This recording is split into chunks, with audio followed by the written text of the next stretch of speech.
नमस्कार मित्रों, कैसे हैं आप सब लोग। आशा करता हूं कि आप सब लोग स्वस्थ होंगे।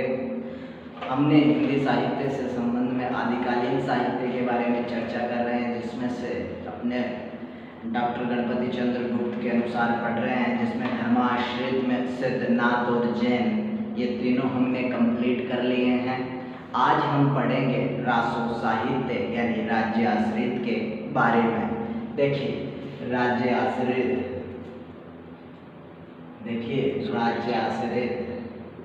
राज्य आश्रित इसके अंतर्गत रासो साहित्य। देखिए राज्य आश्रित जिसमें रासो साहित्य के बारे में आज हम पढ़ेंगे।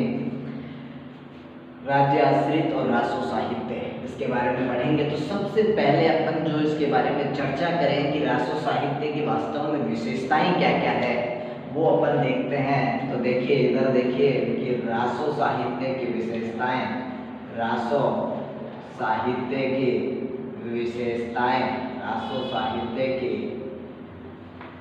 विशेषताएं बहुत ही मोस्ट एंड इम्पोर्टेंट रासो साहित्य की विशेषताएं। देखिए सबसे पहली रासो साहित्य की विशेषताएं हैं आश्रय दाताओं की का अतिशयोक्तिपूर्ण वर्णन,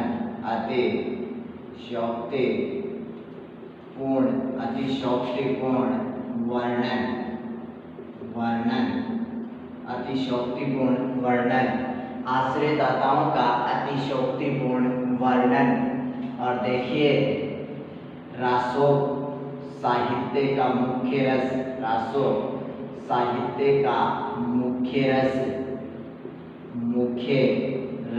कौन सा है? मुख्य रस वीर रस है। कौन सा? वीर रस। और रासो साहित्य का मुख्य रस वीर रस है।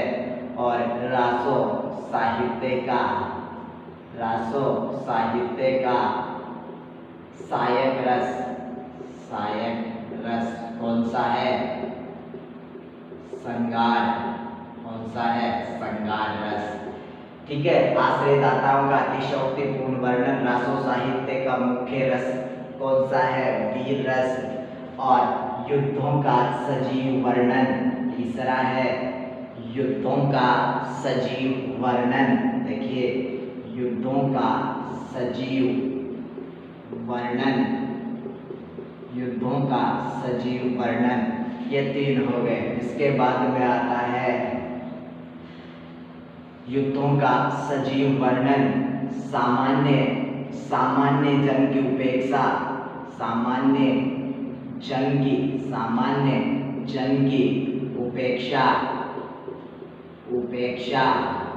एक एक पॉइंट को क्लियर भी करूंगा मैं।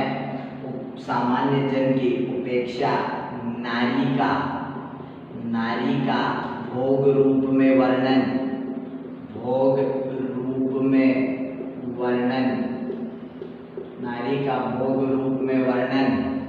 और डिंगल और पिंगल भाषा का प्रयोग, डिंगल और पिंगल भाषा का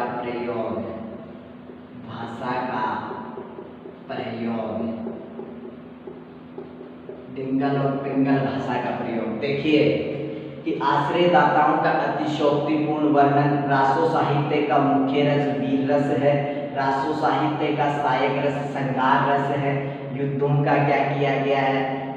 सजीव वर्णन किया गया है, सामान्य जन की उपेक्षा की गई है, और नारी का भोग के रूप में वर्णन किया गया है, और डिंगल और पिंगल भाषा का प्रयोग किया गया है।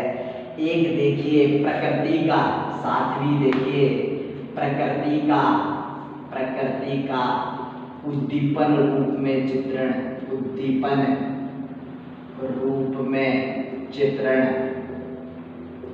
देखिए ये है लगभग 7 विशेषताएं हैं। इनके बारे में एक बार अपन ढंग से चर्चा कर लेते हैं। आश्रयदाताओं का अतिशयोक्ति, यानी आश्रयदाताओं से जितने भी रासो साहित्य के रचनाकार हुए हैं उन्होंने राजाओं की बढ़ा चढ़ाकर क्या की है, प्रशंसा की है। तो यह रासो साहित्य की एक विशेषता है।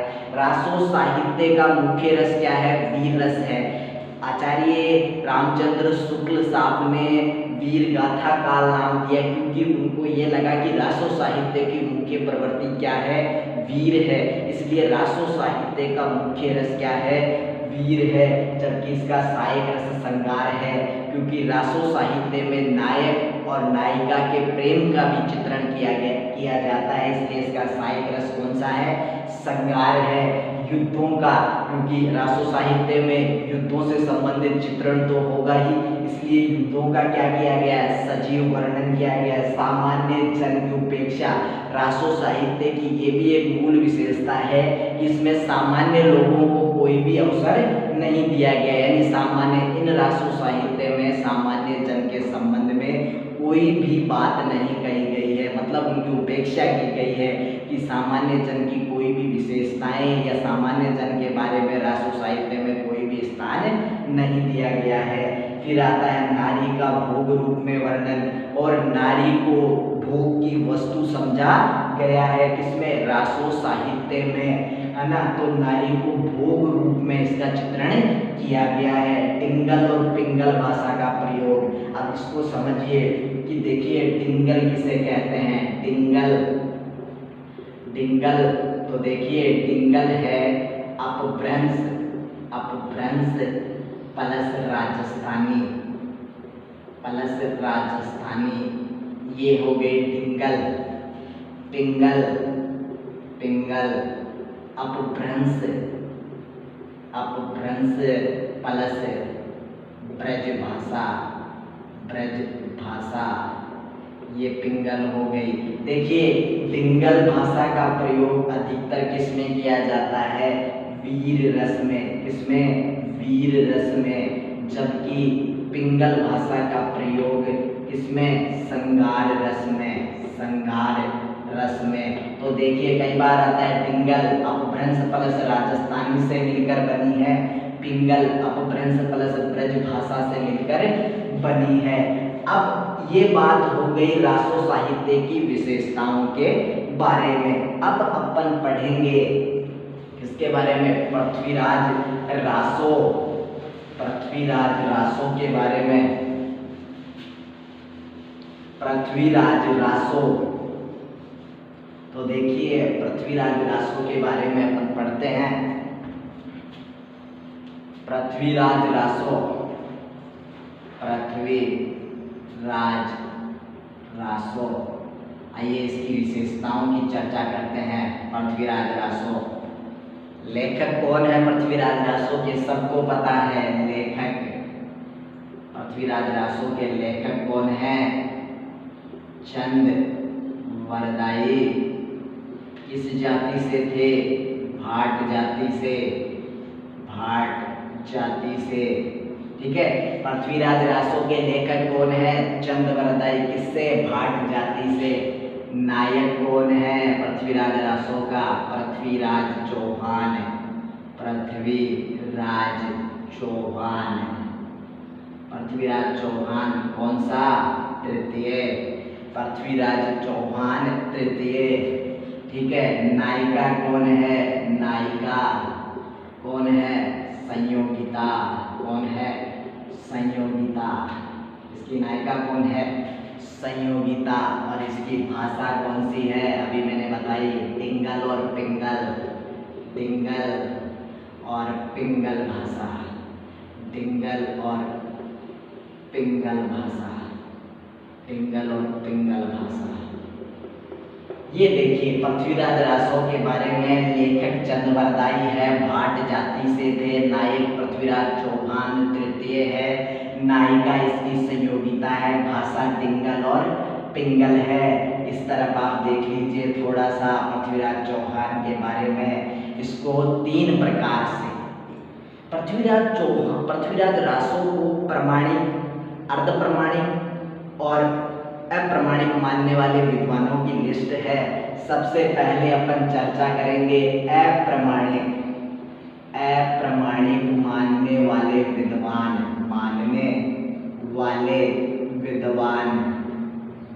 अप्रमाणिक मानने वाले विद्वान कौन थे? किसको? पृथ्वीराज रासो को।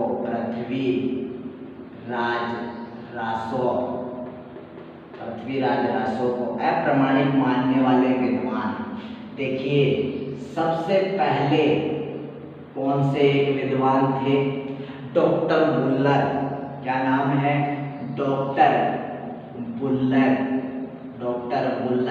सर्वप्रथम, इनके आगे लिखेंगे सर्वप्रथम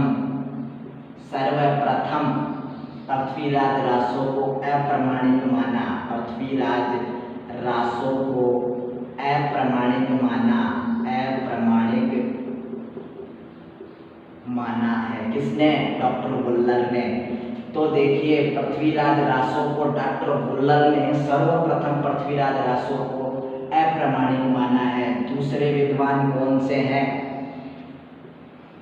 कविराज श्यामल दास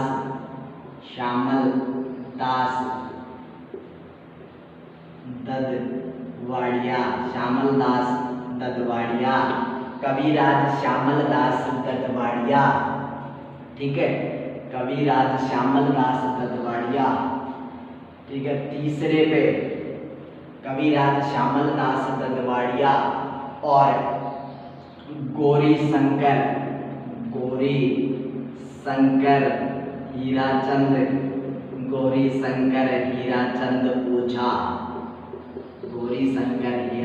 ओझा। ये तीनों के तीनों क्या मानते हैं? अप्रमाणिक मानते हैं। कविराज श्यामल दास ददवाड़िया, गौरी शंकर हीराचंद ओझा और डॉक्टर बुल्लर। ठीक है, अब बात करें ये क्या मानते हैं? अप्रमाणिक मानने वाले विद्वान। प्रामाणिक मानने वाले विद्वान, उनकी चर्चा करते हैं कि इनको प्रमाणिक किसने माना। तो देखिए प्रामाणिक मानने वाले विद्वानों में है कौन कौन? सबसे पहले कर्नल जेम्स टॉड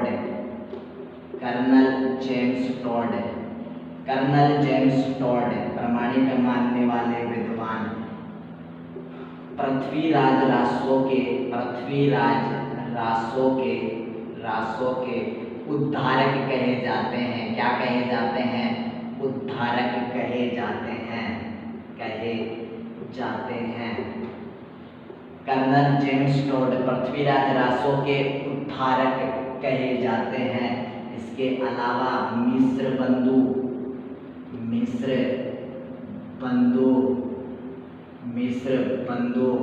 तीसरे पे मिस्र बंधु और जॉर्ज गिरियसन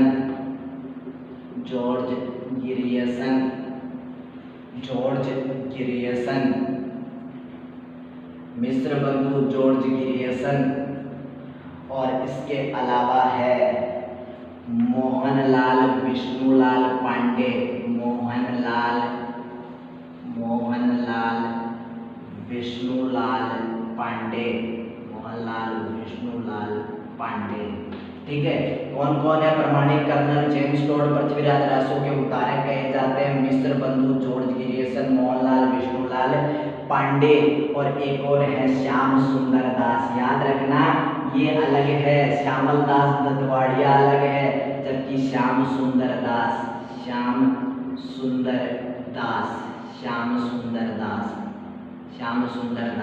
तो प्रमाणिक मानने वाले colonel James Tod Prithviraj Raso के उद्धारक, मिस्र बंधु जॉर्ज गिरियसन, मोहनलाल विष्णुलाल पांड्या और श्याम सुंदर दास ये प्रमाणिक मानते हैं।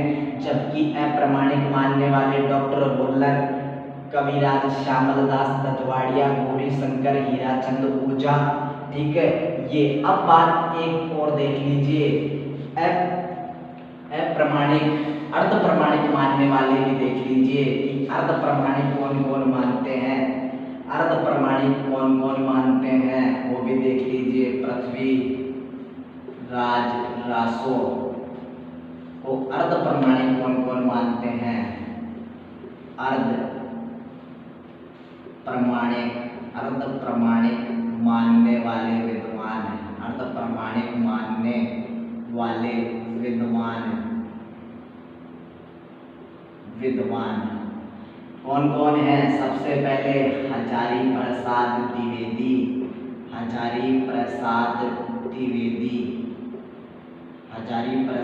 द्विवेदी, ठीक है। दूसरे हैं सुनीति कुमार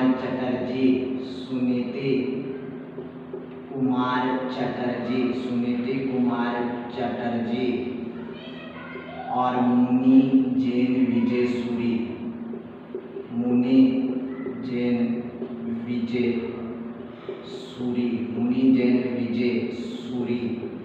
ये तीनों क्या मानते हैं? हजारी अर्ध प्रमाणिक मानने वाले हजारी प्रसाद द्विवेदी, सुनीति कुमार चटर्जी, मुनि जैन विजय सूरी ये अर्ध प्रमाणिक मानते हैं। और एक हजारी प्रसाद द्विवेदी का एक कोटेशन है। एक हजारी प्रसाद द्विवेदी ने एक कहा है कि पृथ्वीराज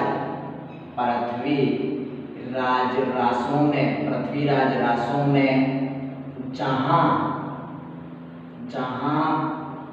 सुख और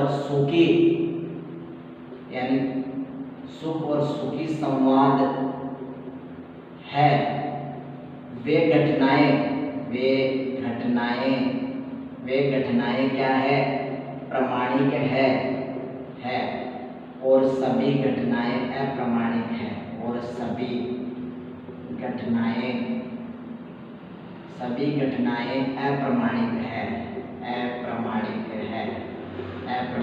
ये किसने कहा?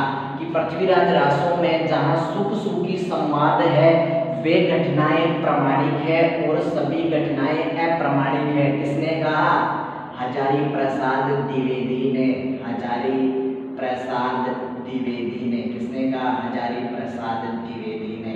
तो देखिए मैंने एक पूरी फाइल बना दी है कि पृथ्वीराज रासों को प्रमाणिक, अर्ध प्रमाणिक और अप्रमाणिक। तो अप्रमाणिक मानने वाले डॉक्टर हुल्लर, कविराज श्यामलदास दत्वाड़िया, गौरी शंकर हीराचंद ओझा, और अर्ध प्रमाणिक मानने वाले हजारी प्रसाद द्विवेदी, सुनीति कुमार चटर्जी, मुनि जैन विजय सूरी। पृथ्वीराज रासों में सुखी संवाद है, वे घटनाएं प्रमाणिक है और सभी घटनाएं अप्रमाणिक है। किसने कहा? हजारी प्रसाद द्विवेदी ने। प्रमाणिक मानने वाले विद्वान है कर्नल जेम्स टॉड, मिश्र बंधु, जॉर्ज ग्रियर्सन, मोहनलाल विष्णुलाल पांड्या और श्याम सुंदर दास। इसके अलावा इसकी कुछ एक विशेषता और है पृथ्वीराज रासों की, वो देख लीजिए कौन कौन सी है। बस 2-4 विशेषताएं और है पृथ्वीराज रासों की, वो विशेषताएं और देख लीजिए। पृथ्वीराज रासों की 2-4 विशेषताएं और है। पृथ्वीराज रासों की कुछ विशेषताएं और है, वो देखिए। पृथ्वीराज रासों को देखिए, पृथ्वीराज रासों को महत्वपूर्ण, पृथ्वीराज रासों को नरोत्तम स्वामी ने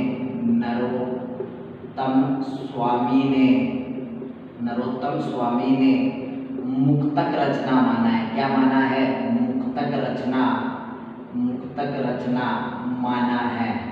नरोत्तम स्वामी ने पृथ्वीराज रासों को मुक्तक रचना माना है।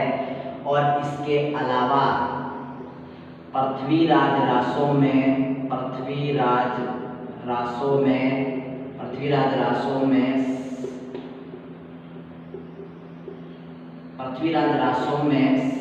सर्ग को समय नाम दिया गया है।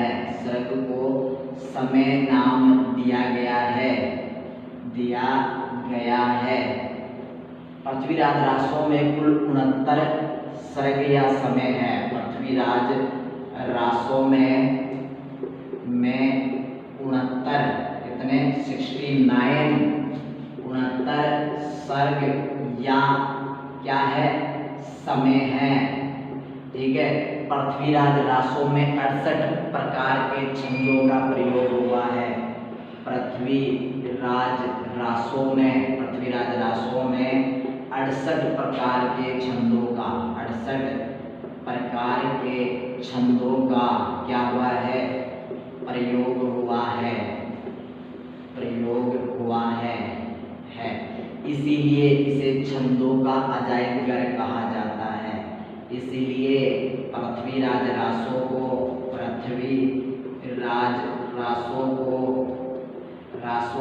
छंदों का अजायब घर क्या कहा जाता है, छंदों का अजायब घर कहा जाता है। ठीक है, अब इसमें 2-4 बातें और है इम्पोर्टेंट और बता देता हूँ। पृथ्वीराज रासों ने नरोत्तम स्वामी ने मुक्तक रचना माना। पृथ्वीराज रासों को नरोत्तम स्वामी ने मुक्तक, पृथ्वीराज रासों में सर्ग को समय नाम दिया गया। पृथ्वीराज रासों में 69 सर्ग या समय है। ठीक है, और पृथ्वीराज रासों में 68 प्रकार के छंदों का प्रयोग हुआ, इसलिए पृथ्वीराज रासों को छंदों का अजायब घर कहा जाता है। और मैं आपको बताऊं, इसकी 2-4 और है इम्पोर्टेंट बातें और देख लीजिए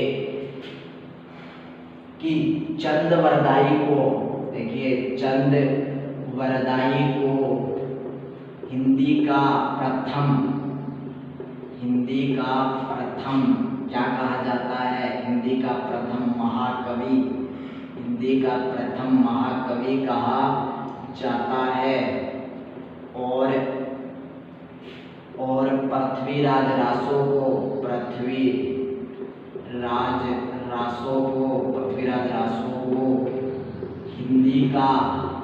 हिंदी का प्रथम महाकाव्य कहा जाता है। ठीक है, चंद्रवरदाई को हिंदी का प्रथम महाकवि कहा जाता है, पृथ्वीराज रासों को हिंदी का प्रथम महाकाव्य कहा जाता है। और देखिए इसमें 2, एक तो केमास वध, ठीक है, कौन सा, केमास वध और पद्मावत समय।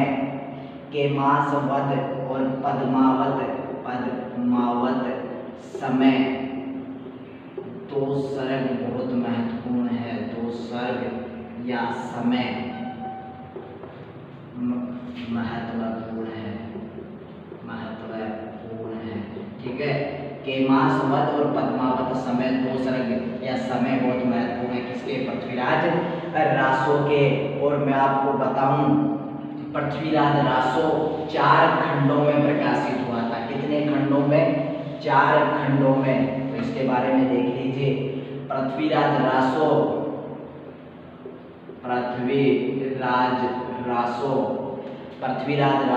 4 खंडों में प्रकाशित हुआ। कितने खंडों में, 4 खंडों में प्रकाशित हुआ। ठीक है, प्रथम खंड,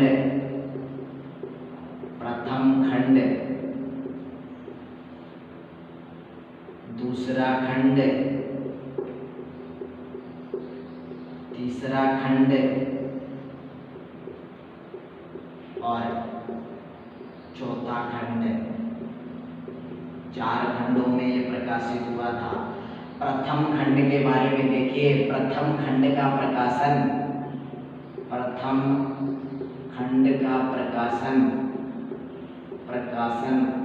नागरी प्रचारणी सभा काशी ने किया। नागरी प्रचारणी सभा काशी ने किया। ठीक है, प्रथम खंड का प्रकाशन नागरी प्रचारणी सभा काशी ने किया। इसमें 13,376 कितने, 13,306 कितने, इसमें 13,306 क्या है, 13,306 छंद है। कितने हैं, 13,306 छंद है। दूसरा खंड ये 13,306 छंद है। दूसरे खंड में लगभग 7,500 कितने 7,500 छंद है। तीसरे खंड में 3500 छंद है।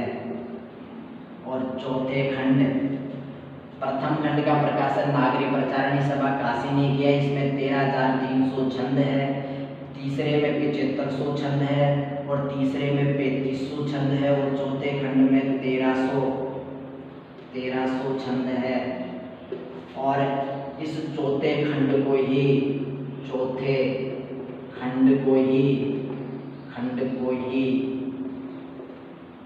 डॉक्टर दशरथ शर्मा ने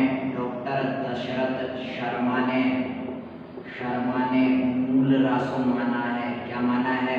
मूल रासो माना है। कई बार क्वेश्चन आता है पृथ्वीराज रासो के कौन से खंड को डॉक्टर दशरथ शर्मा ने मूल रासो माना है? तो चौथे खंड को माना है। ठीक है, चौथे खंड को माना है। 13,306 छंद है, 3500, 7,500, 3500 और 1300 चौथे खंड को ही डॉक्टर दशरथ शर्मा ने मूल रासो माना है। और देखिए 2-3 चीजें और देख लीजिए, इसमें 2-3 और हैं, वो विशेषताएं आप और देख लीजिए। एक तो डॉक्टर बच्चन सिंह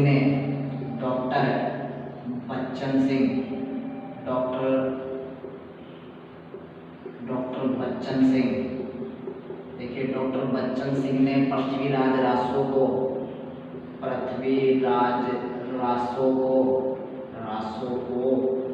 महाकाव्यात्मक क्या कहा है? महाकाव्यात्मक पृथ्वीराज रासो को राजनीतिक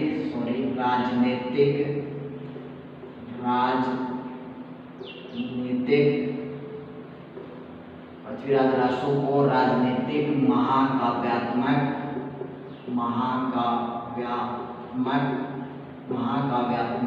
त्रासदी कहा है।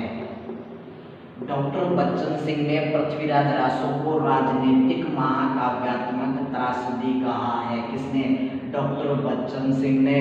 और पुस्तक चलन हत दे, एक इसकी प्रसिद्ध पंक्ति है कि पुस्तक चलन हत दे,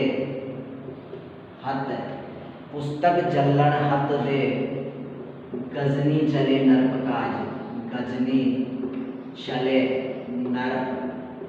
काज।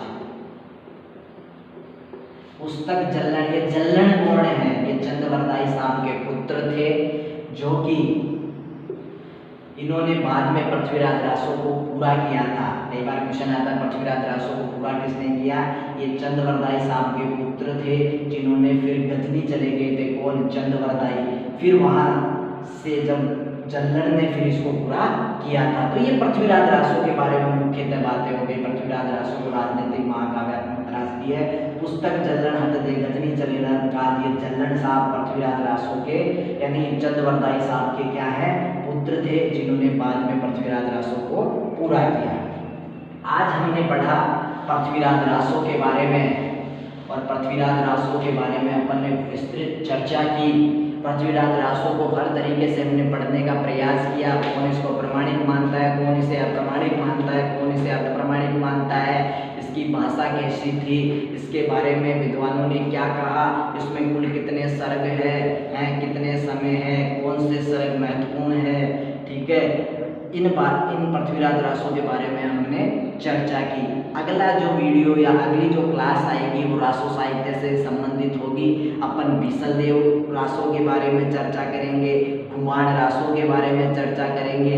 इन सब के बारे में हम अगली क्लास में चर्चा करेंगे। तब तक के लिए मैं आप लोगों से विदा लेता हूं, लेकिन विदा लेने से पहले मैं आपको इतना ही कहूँगा कि मेरे इस चैनल को सब्सक्राइब कर ले और अपने मित्रों और अपने दोस्तों में, अपने परिवारजनों में इसको अधिक से अधिक शेयर करें और लाइक करें, कमेंट करें और शेयर